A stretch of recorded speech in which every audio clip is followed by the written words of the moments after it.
صاحب استطاعت نہ ہونا، اچھا یہ بالکل ظاہری بات ہے کہ عمل یہ ضروری ہے، تو کس شخص پر قربانی واجب ہو جاتی ہے؟ رسول اللہ صلی اللہ علیہ وسلم کا فرمان ہے، جس بندے کے پاس قربانی کرنے کی استطاعت ہوئی اور اس نے قربانی نہ کی استطاعت ہونے کے باوجود، وہ ہماری مسلمانوں کی عیدگاہ کے قریب بھی نہ ہے۔ تو یہ استطاعت کا مطلب کیا ہے؟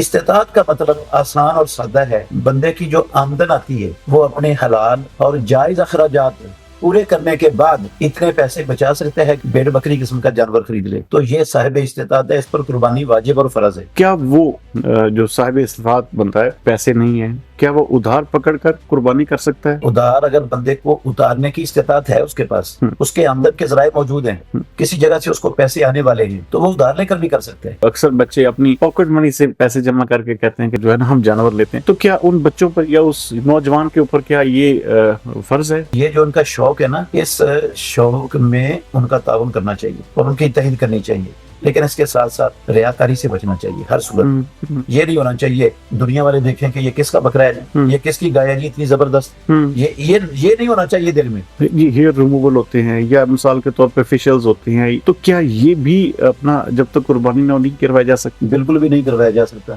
جسم کے کسی حصے سے بال نہیں کاٹا، نہیں مونڈا، نہیں اکھاڑا جا سکتا، یہ حرام ہے۔ اگر کوئی کرتا ہے تو حرام کا مرتکب ہے، جو حرام کا مرتکب ہے اس کو اللہ سزا دے گا۔ یہ جو چہرے کے بال ہوتے ہیں نا، چہرے کے بال چاہے مردوں کے ہو چاہے خواتین کے ہو، ان کو بھی ختم کرنے کی اسلام اجازت نہیں دیتا۔ اللہ نے لعنت کی ہے پروردگار نے، اللہ نے ایسی عورتوں پر جو اپنے چہرے سے بال اکھاڑتی ہیں اور اکھڑواتی ہیں۔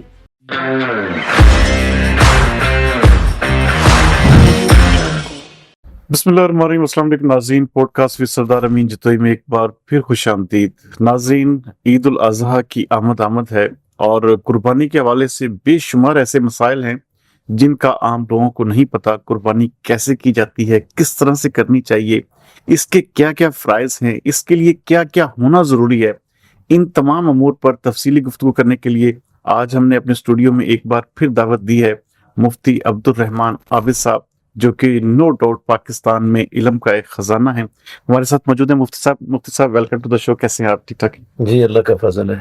مفتی صاحب، عید الاضحیٰ دیکھیں یہ ایک ایسا دن ہے جو ہر مسلمان جو ہے اس دن خوشی مناتا ہے اور اپنے رب کے حضور جو ہے وہ اپنے تئیں اپنی استطاعت کے مطابق قربانی جو ہے وہ پیش کرتا ہے۔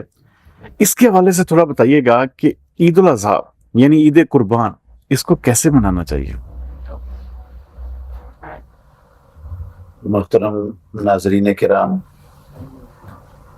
کوئی بھی عمل اسلام میں وہ ایسا نہیں ہے جس کو منانے کے لیے بندے کی اپنی مرضی، اپنی خواہش اور اپنی چاہت ہو، جیسے وہ دل کرے اس کو منا لے۔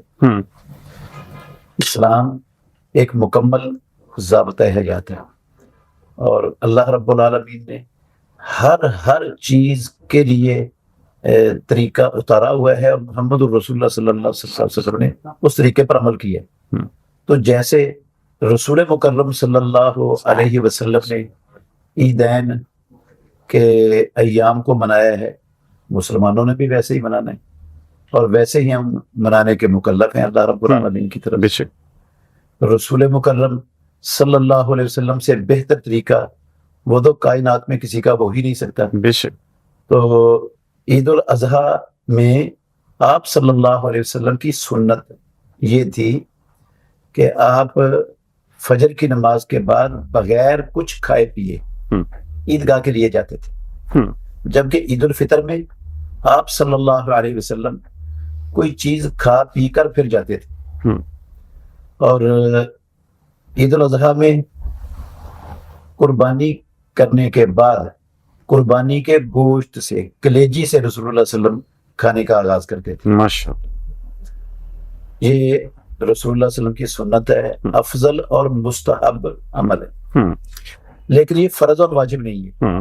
اگر کسی کی قربانی لیٹ ہے، آج کل لوگ کسائیوں سے کرواتے ہیں، کسائی تو بہت مصروف ہوتے ہیں، ان کے پاس فرصت ہی نہیں، ایک دن نہیں ٹائم، تو خود لوگ کر نہیں سکتے، تو کسی کو شام کو ٹائم ملتا ہے، کسی کو اگلے دن ملتا ہے، کسی کو رات کے وقت ٹائم ملتا ہے، تو اب کیا وہ رات کے وقت تک یا اگلے دن تک بھوکا ہی رہے گا؟ نہیں، یہ فرض نہیں ہے، یہ مستحب عمل ہے۔ اگر کسی کی قربانی جلدی ہے اور اس کو بھوک نہیں لگی ہوئی وہ برداشت کر سکتا ہے تو سنت یہ ہے وہ قربانی کے گوشت سے کھائے سب سے پہلے، لیکن اگر لیٹ ہے یا اس کو بھوک لگی ہوئی ہے تو وہ فوری طور پر عید نماز پڑھنے کے بعد کھا سکتا ہے، اس کی اجازت دی ہے رسول مکرم اچھا ایک چیز اور، صلی اللہ علیہ وسلم، اور عید پر اچھے کپڑے پہننا، خوشبو لگانا، یہ بھی رسول مکرم صلی اللہ علیہ وسلم کی سنت ہے۔ اچھا اور عید کے لیے آتے ہوئے بلند آواز سے تکبیریں پڑھتے آنا، اللہ اکبر اللہ اکبر لا الہ الا اللہ واللہ اکبر اللہ اکبر واللہ اکبر، اور عید پڑھ کے جاتے وقت راستہ تبدیل کر کے جانا چاہیے اور جاتے ہوئے تکبیریں پڑھنا چاہیے۔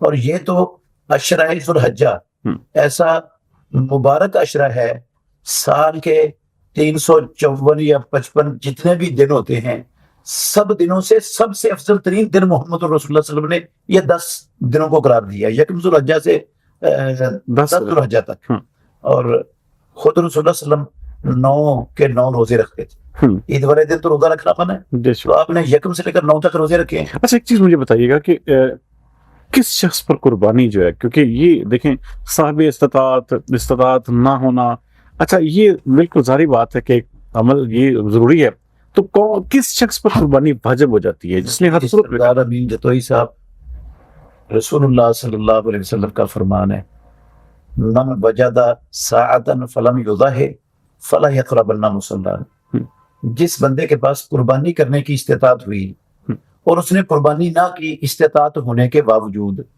وہ ہماری مسلمانوں کی عیدگاہ کے قریب بھی نہ آئے، اسے کوئی حق نہیں ہے مسلمانوں کی عیدگاہ کے قریب آنے کا، عید پڑھنا تو دور کی بات۔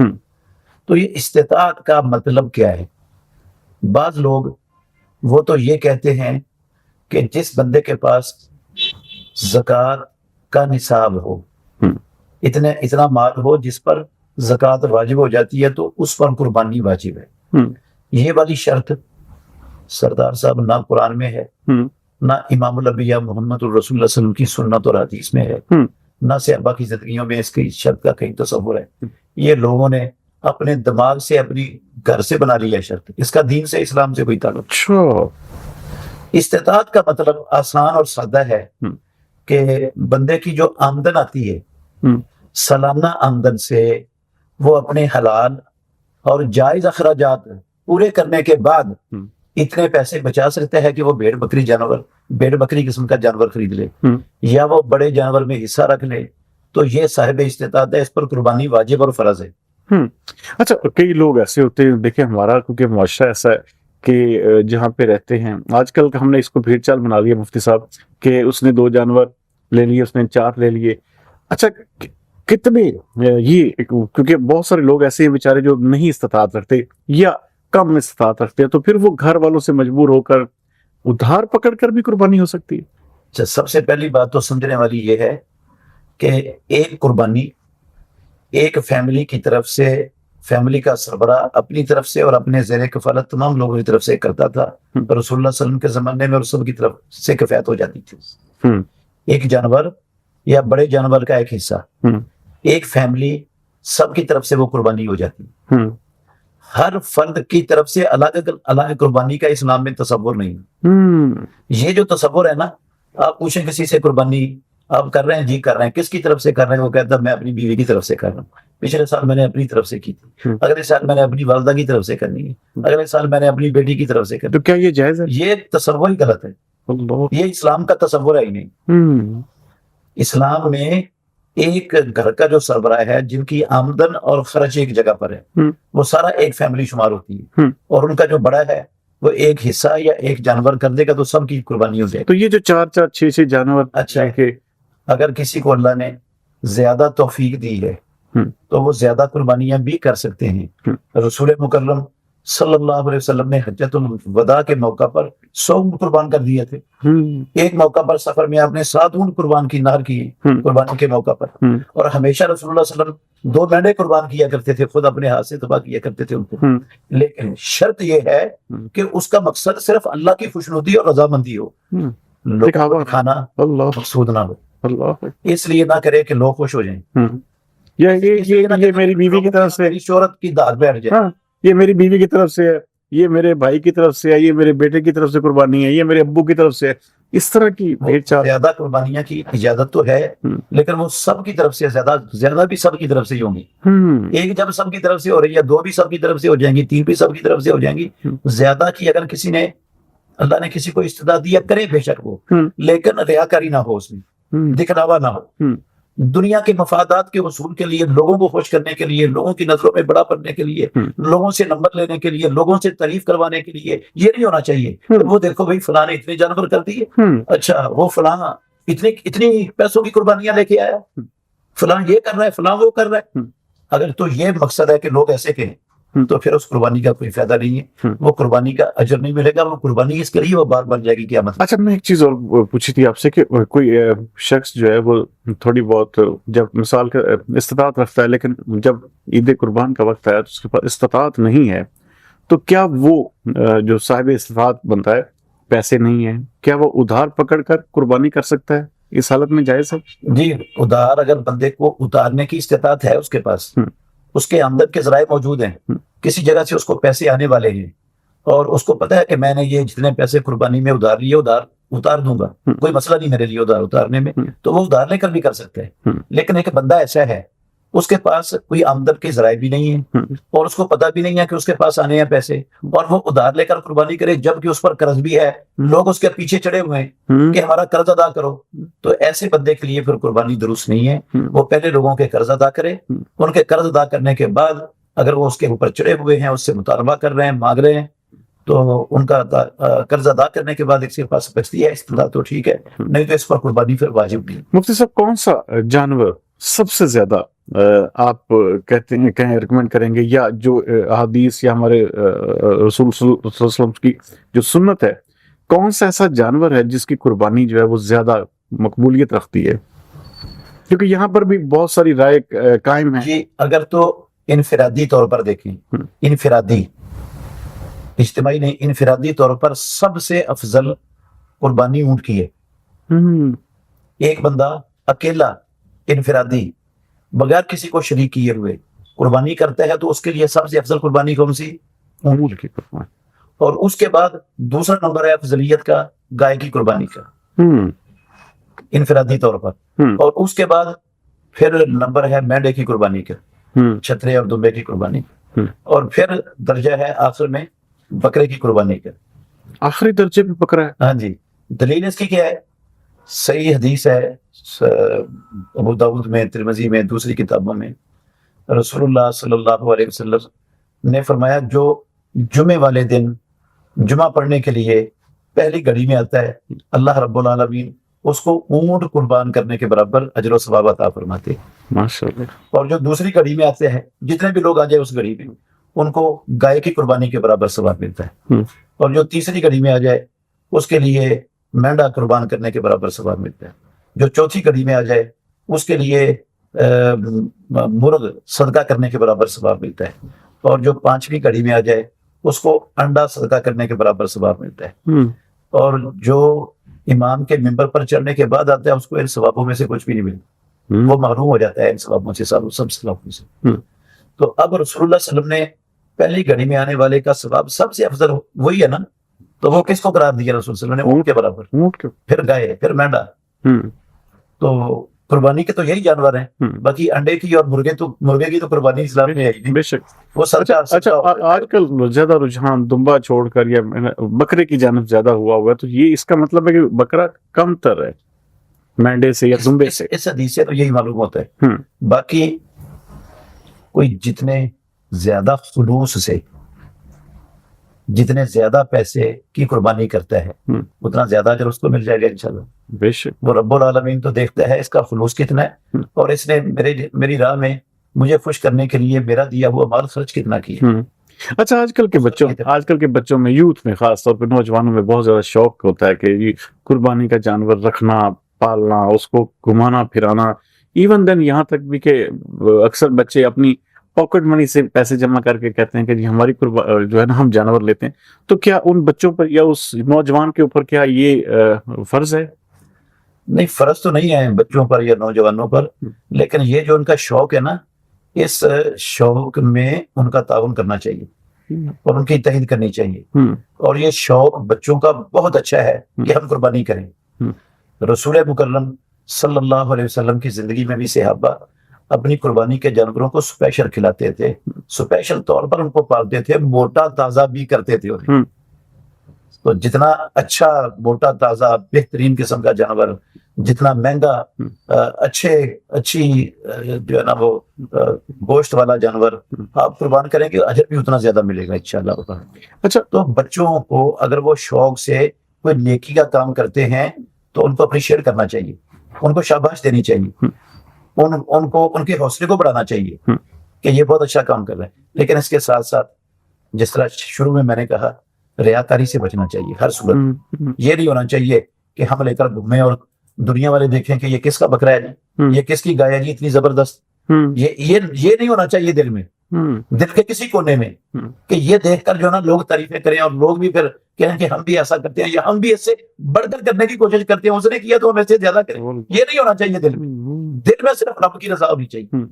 مفتی صاحب ایک چیز اور ہے، یہاں پر سوشل میڈیا کا دور ہے ہمارا، اور ابھی جانور لے نہیں ہٹتے تو ویڈیو تصویریں اس کی پہلے ڈال دی جاتی ہے، الحمدللہ قربانی کے لیے جانور لے لیا، یا اپنا ویڈیوز اس چیز کی بن رہی ہوتی ہے، اس کو وہ کھلا پلا رہے ہیں، اس کو اپنا کیا کہتے ہیں 2-2 4-4 جانور لے آئے ہیں۔ اس کے حوالے سے اس سے پرہیز لازم ہے، اس سے پرہیز کرنا ضروری ہے۔ اس کی یہ کوئی مجبوری نہیں ہے اسلام میں نا۔ یہ جو سوشل میڈیا پہ تصویریں اپلوڈ کرنا، یہ مجبوری کی حد تک تو اللہ معاف کرے گا، پکڑے گا نہیں، لیکن اس کے لیے یہاں پر کوئی مجبوری نہیں ہے کہ آپ بتائیں ہم نے یہ جانور خریدا ہے اور ہم اس کو یہ کھلا رہے ہیں اور یہ پلا رہے ہیں۔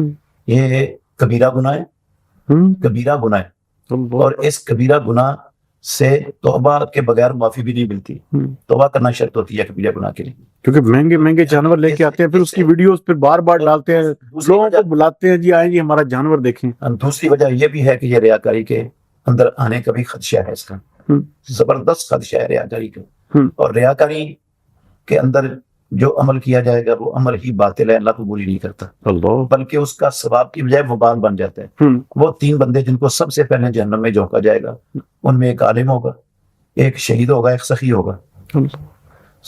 بہت بڑے بڑے عمل کیے انہوں نے، لیکن اس لیے نہیں کیے کہ رب راضی ہو جائے، اس لیے کیے کہ لوگوں میں شہرت ہو جائے، نمبر مل جائے، دنیا کے میل کچیل، دنیا کے مفادات یہ ہم حاصل کر لیں، دنیا میں نام ہمارا اونچا ہو جائے، شہرت ہو جائے، تو وہ سب سے پہلے جہنم میں اللہ ان کو جھونکے جنہوں نے یہ عظیم الشان عمل صرف لوگوں کو دکھلانے سے کیا۔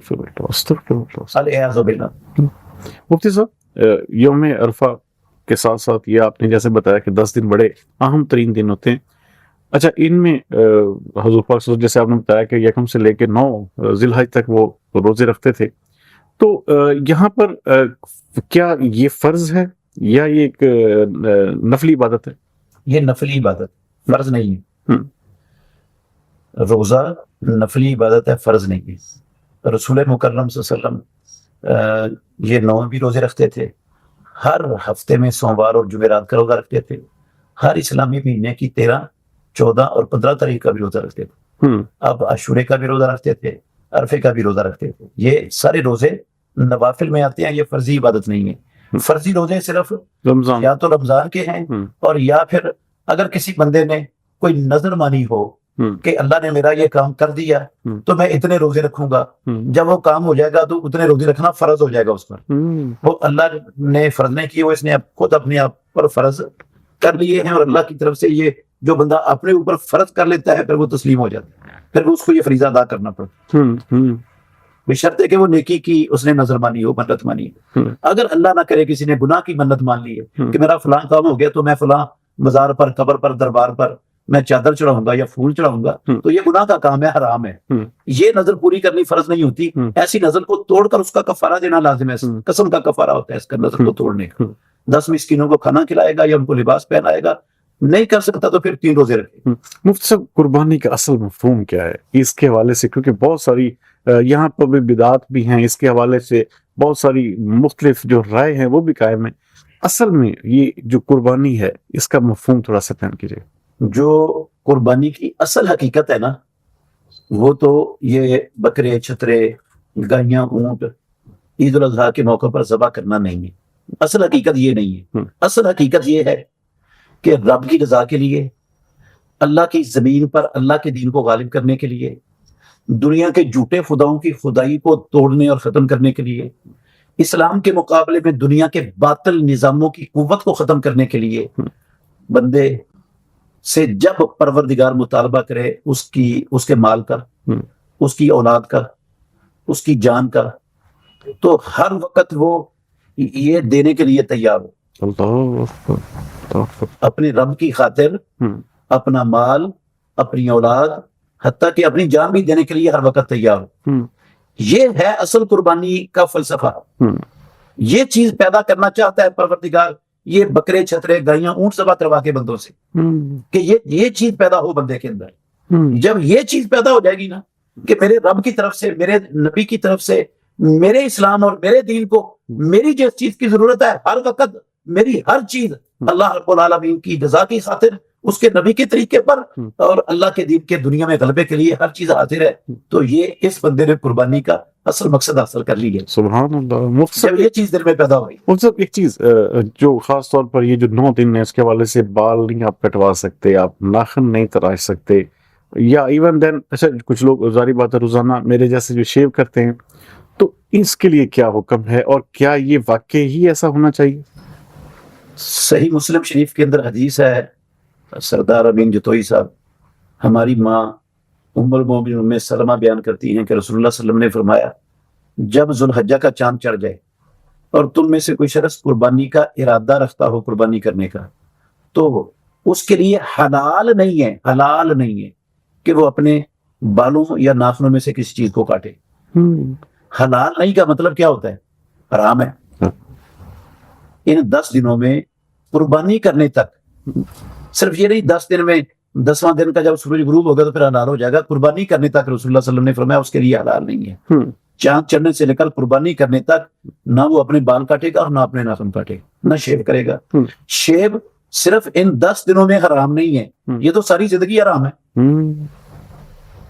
یہ تو محمد الرسول اللہ صلی اللہ علیہ وسلم کے 5 قسم کے حکم ہیں جتوئی صاحب، جن سے اللہ کے نبی نے داڑھیوں کو پورا کرنے کا، معاف کرنے کا، وافل کرنے کا، لٹکانے کا حکم دیا ہے۔ مجوسیوں اور مشرکوں کی مخالفت کا حکم دیا ہے۔ مجوسی داڑھیاں موڑتے تھے، مشرک کاٹتے تھے، اللہ کے نبی نے ان کی مخالفت کا حکم دیا ہے۔ تو مخالفت کا مطلب ہے ساری زندگی مسلمان مرد کا چہرہ اس کے اوپر جو اللہ نے داڑھی کے بالوں گیا ان کو کچھ نہیں کرنا، جیسی اگئی ہے ویسی سچی رہنے دینا۔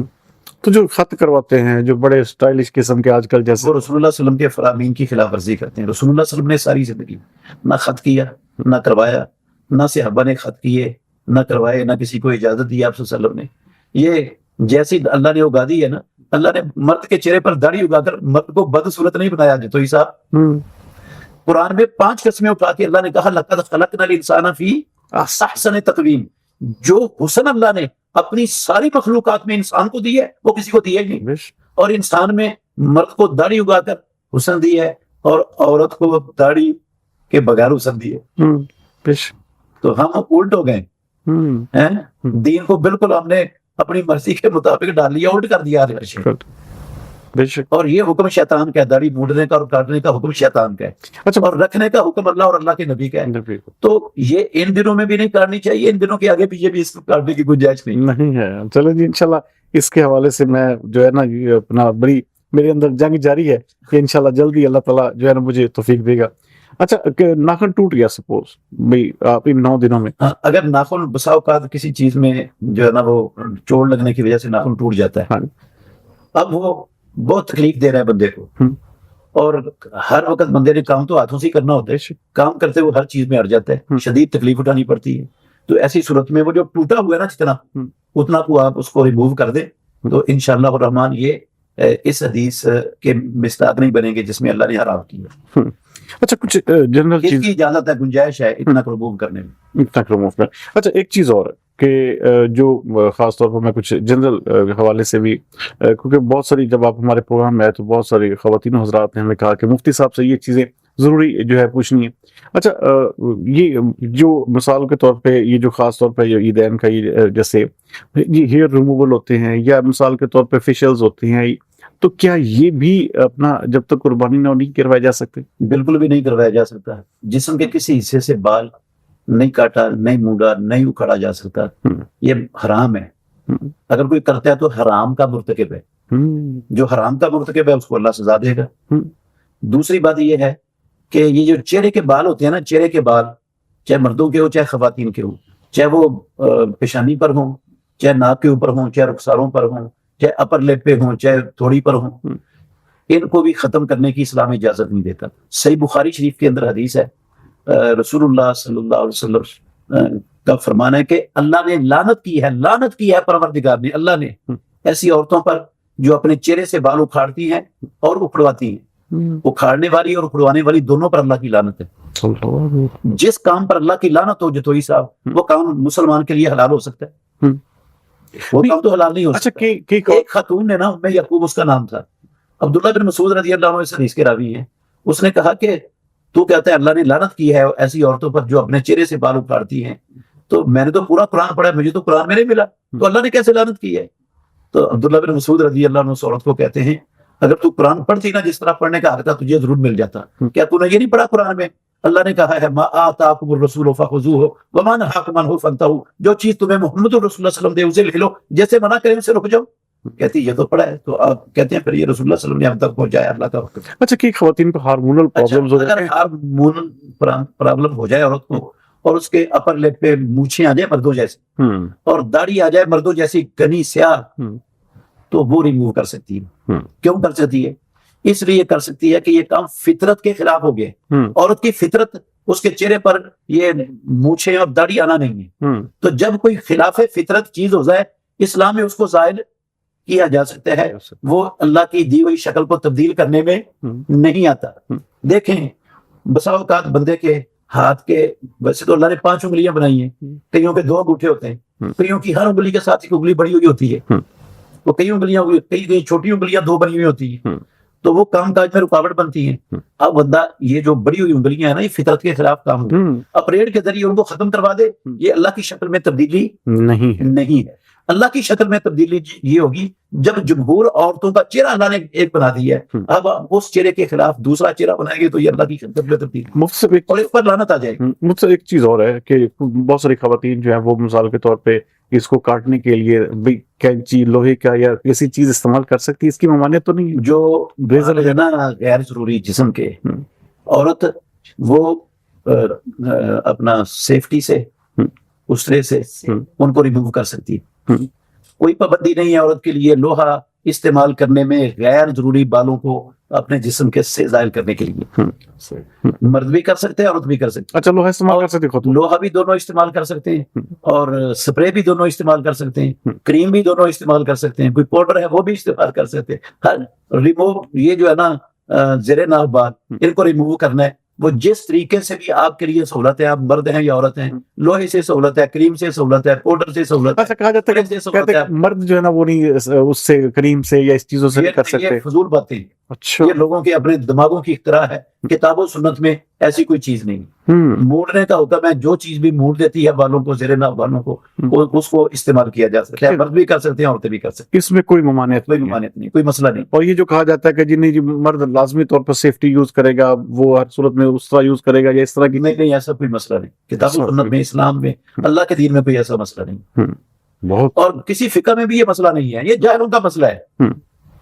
اچھا, اور مفتی صاحب آخر میں کچھ خواتین کہتی ہے کہ میں بلکہ اس حوالے سے بہت سارے سوالات ہیں کہ جی دوران وضو دوپٹہ اتر جائے یا اس طرح کی بات ہو جائے, تو اس کے حوالے سے کیا حکم؟ اسلام میں نا مسلمان عورت کے لیے یا دوران جیسے اذان ہو رہی ہے تو دوپٹہ سر پہ دوپٹہ رکھنا یہ ایک عبادت کے لیے فرض, واجب اور ضروری ہے. وہ عبادت بغیر سر ڈھانپے عورت کی قبول ہی نہیں ہوتی. وہ عبادت ہے نماز. رسول اللہ صلی اللہ علیہ وسلم نے فرمایا لا تقبل صلاۃ حائض الا بخمار, بالغ عورت کی نماز سر ڈھانپے بغیر قبول ہی نہیں کی جائے. وہ گھر میں ہے, اکیلی ہے, سب سے پیچھے والے کمرے میں پڑھ رہی ہے, ننگے سر نماز پڑھ رہی ہے, اس کی نماز نہیں ہوئی. سر ڈھانپے وضو, باقی کوئی عبادت اسلام کی, چاہے وضو ہے, چاہے اذان ہو رہی ہے, چاہے وہ قرآن کی تلاوت کر رہی ہے, اس کے لیے سر کا ڈھانپا ہونا ضروری نہیں ہے, فرض نہیں ہے.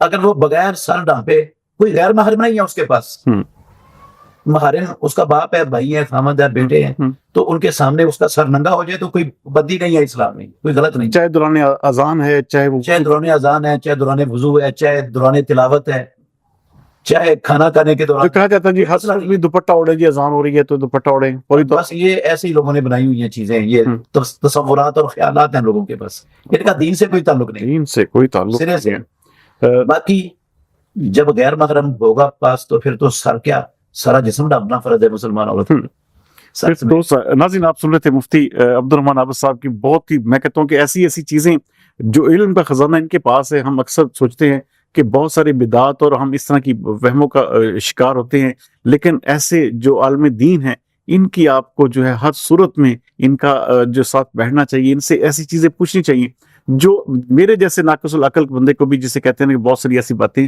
جو ان سے بات کر کے، ان سے انٹرویو کر کے جو ہے پتہ چلتی ہیں۔ تو بہرحال امید کرتے ہیں کہ بہت ساری چیزوں کے حوالے سے آپ کی جو ایک سوچ ہے وہ بڑی واضح ہوئی ہوگی، اور جس طرح سے انہوں نے بیان فرمایا قربانی کے حوالے سے، قربانی کے مسائل کے حوالے سے، اس سے آپ کو یقینی طور پر آپ اس سے مستفید بھی ہوئے ہوں گے۔ امید کرتے ہیں کہ آج کا پوڈ کاسٹ بھی آپ کو سب پسند آئے گا۔ نئے جنرل مسائل کے ساتھ انشاءاللہ تعالیٰ بہت جلد مفتی صاحب کو ایک بار پھر دعوت دیں گے۔ آپ تمام احباب کے دیکھنے کا شکریہ، اپنے کمنٹس کا ضرور اظہار کیجیے گا۔ اگلے پروگرام کے لیے سردار امین جتوئی کو دیجیے اجازت۔ پاکستان زندہ باد۔